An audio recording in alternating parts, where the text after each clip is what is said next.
नमस्कार साथियों, मेरे YouTube चैनल पर शिक्षा विभाग से संबंधित नवीनतम अपडेट्स पाने के लिए सब्सक्राइब कीजिए, बेल आइकन को प्रेस कीजिए और ऑल नोटिफिकेशन को ऑन करके रखें, जिससे नवीनतम अपडेट्स आपके मोबाइल पर तुरंत मिल सके।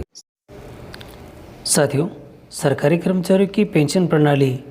की समीक्षा के लिए एक समिति का गठन कर दिया गया है और अभी समिति का गठन NPS के संदर्भ में किया गया है और ये एक महत्वपूर्ण आदेश है और ये ऑफिस जो मेमोरेंडम है ये आपके लिए यहाँ पे दिखाई दे रहा है। और ये जो ऑफिस मेमोरेंडम है ये government of India, ministry of finance, department of expenditures का है और इसके अंदर इन्होंने जो बातें कही गई हैं, यानी इसका जो विषय लिया गया है सरकारी कर्मचारियों की पेंशन प्रणाली की समीक्षा के लिए एक समिति का गठन के लिए है। और इन्होंने इसमें बताया कि लोकसभा में वित्त मंत्री द्वारा की गई घोषणा के अनुसार जो पेंशन सिस्टम है यानी NPS है, इस NPS के पेंशन सिस्टम में कुछ बदलाव जो अब आने वाले समय के लिए अपेक्षित नज़र आ रहे हैं, वह करने के लिए यहाँ पर उन्होंने एक कमेटी का गठन कर दिया गया है और ये कमेटी पेंशन के मुद्दे पर विचार करके वित्त सचिव के तहत एक समिति इसके अंदर काम करेगी और सरकारी कर्मचारियों की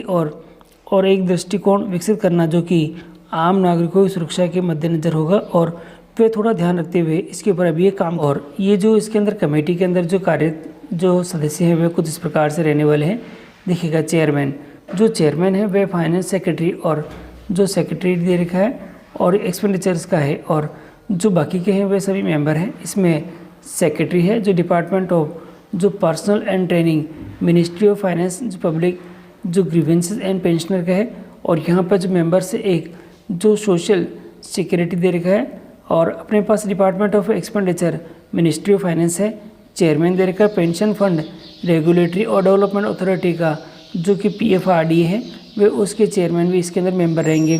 तो ये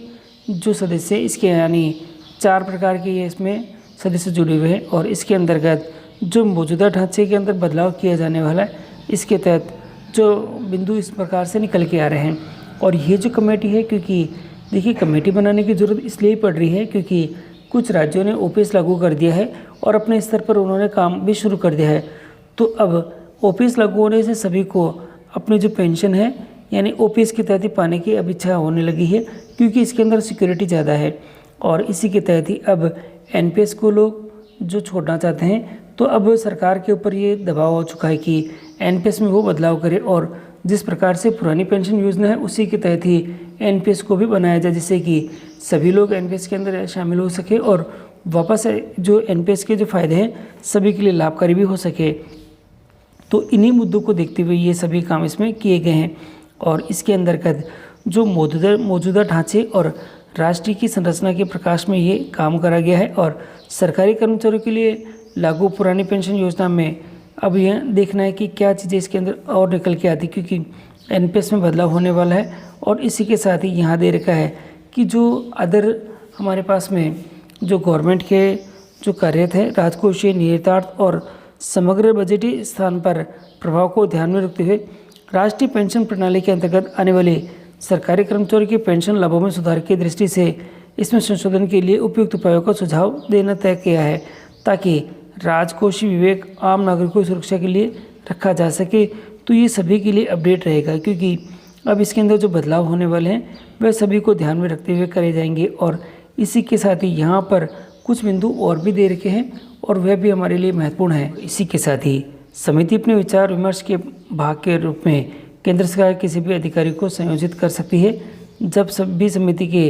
को इसकी आवश्यकता महसूस होगी और समिति अपनी सिफारिशों पर पहुँचने के लिए राज्यों आदि के साथ ही परामर्श सहित अपनी स्वयं की प्रक्रिया और तंत्र प्रयोग कर सकती है। व्यय विभाग कार्मिक की समिति का सचिवीय सहायता प्रदान करेगा और इस प्रकार से ये समिति का गठन अब यहाँ पे हो चुका है। इसको देखते हुए अब शीघ्र ही यानी कि NPS में बदलाव होने की तैयारी है और NPS में शायद ऐसा ही बदलाव होगा जिससे कि OPS की तरह ही हो, जिससे कि सभी कर्मचारी इसके अंदर वापस रह सके और NPS को ना छोड़े। तो साथियों, अब देखना ये है कि इस कमेटी के गठन के बाद जो कमेटी अपनी रिपोर्ट सौंपती है वह क्या क्या निकल के आती है। तो इन सभी चीज़ों के लिए साथियों आप हमारे चैनल पर बने रहें, जिससे कि आपको सभी अपडेट यहाँ पे प्राप्त होते रहें। और यदि आपने चैनल को सब्सक्राइब नहीं कर रखा है तो हमारे चैनल को सब्सक्राइब करके रखें, जिससे कि आपको सभी अपडेट हमारे चैनल के माध्यम से प्राप्त होते रहें।